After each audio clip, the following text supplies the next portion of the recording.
Good morning everybody, my name is Betania Anastasia Marbun. I am from 12 Science B. In this video, I want to tell you about one story which is famous in the Toba area. Once upon a time, in a small village on the shores of Toba Lake, there lived a husband and wife with a daughter named Saruni. Not only was she beautiful, Saruni was also very diligent in helping her parents in the field. Every day, this family worked in this field on the edge of Toba Lake, and the outcomes are used to their daily needs. One day, Saruni went to the field alone, because her parents went to a neighboring village. Saruni was only accompanied by a beloved dog named Toki. Arriving at the farm, she didn't work, but she just sat there, looking at the natural beauty of Toba Lake, as if she had solved a difficult problem. While the dog, the Toki, came sitting next to her, staring at her face if he knew what Saruni thought. Once in a while the dog barked to distract Saruni, but she is not this. The last few days, Saruni looked glum. She was very sad because she was given in marriage by her parents with a young man who was her cousin. Though she had chosen her loved man and she had promised to live together with him, she was very confused. On the one hand, she didn't want to disappoint her parents, and she couldn't afford to part with her love. Because of being unable to bear the heavy burden, she was getting hopeless. "Yes, Lord, I am not able to live with this burden," complained Saruni. A few moments later, Saruni moved from her seat.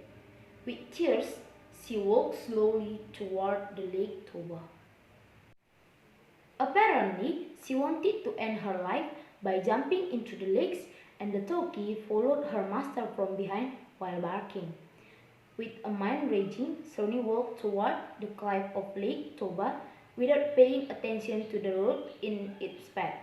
Unexpectedly, she suddenly fell into the hole. The rocky ground that made the hole was getting dark. Saruni girl is very scared. "Help! Help! Help, Toki!" Saruni voice asking for help to her beloved dog. The Toki understood if Saruni required his help, but he couldn't do anything except just barking at the hole. Saruni screamed several times for help, but the Toki really could not afford helping her. Finally, she was getting desperate.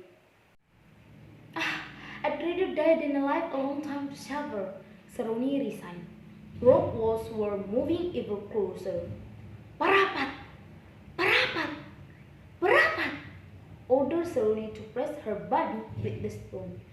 Being unable to help Saruni, Toki immediately ran home to ask for help. Arriving at the master's house, he immediately went to Saruni's parents. "Help! Help! Help!" Toki's barking while clawing at the ground to tell the parents that the Saruni in danger. "Toki, where is Saruni? What happened to her?" asked the father to the dog Saruni. "Help! Help! Help! Help!" He continued barking and ran back and forth to invite them to a place. "Sir, it looks like Saruni in danger," said the mother. "Mom was right. The Toki inspired us to follow it," said the father. "But how do we get there?" said the mother. "You prepare a torch. I'll be looking for help to neighbors," said the father. Soon, the whole neighborhood had gathered at the home page Saruni's father, carrying the torch. After that, they followed the Toki to the camp. Once they were in the field, the Toki directly toward the mouth of the hole. Both parents of Saruni immediately approached the mouth of the hole.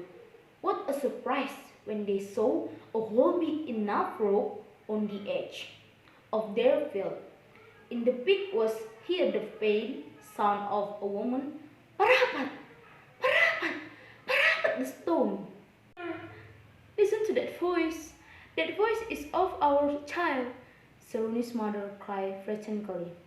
"Yes, Mom, that sounds Saruni," replied the father, panicked. "But why would he shoot Parapat stone?" asked the mother. "I don't don't know, Mom. It seems like there's something wrong in there, said the father anxiously. A farmer was trying to light up the hole with a torch, but the bottom of the hole was so deep that it not be penetrated by a torch light. Saruni! Saruni! Cried the father of Saruni. Saruni, my daughter! The mother and father came to help you, her mother shouted. Several times they yelled, but they didn't get a response from Saruni. Only frustrated Saruni would send the stone closer to squeezing. Parapat, parapat, parapat. Saruni, my daughter! Once again, the mother screaming and crying hysterically, Saruni.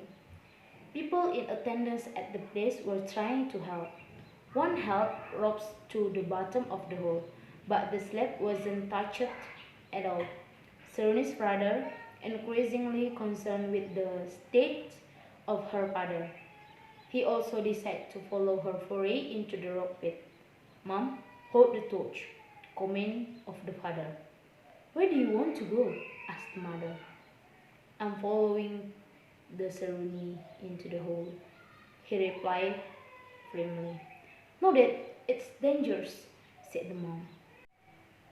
Yes, sir, the hole was very deep and dark, said people. A moment later, suddenly hear a roar. The earth shook violently as if to an end. Rock hole suddenly closes itself.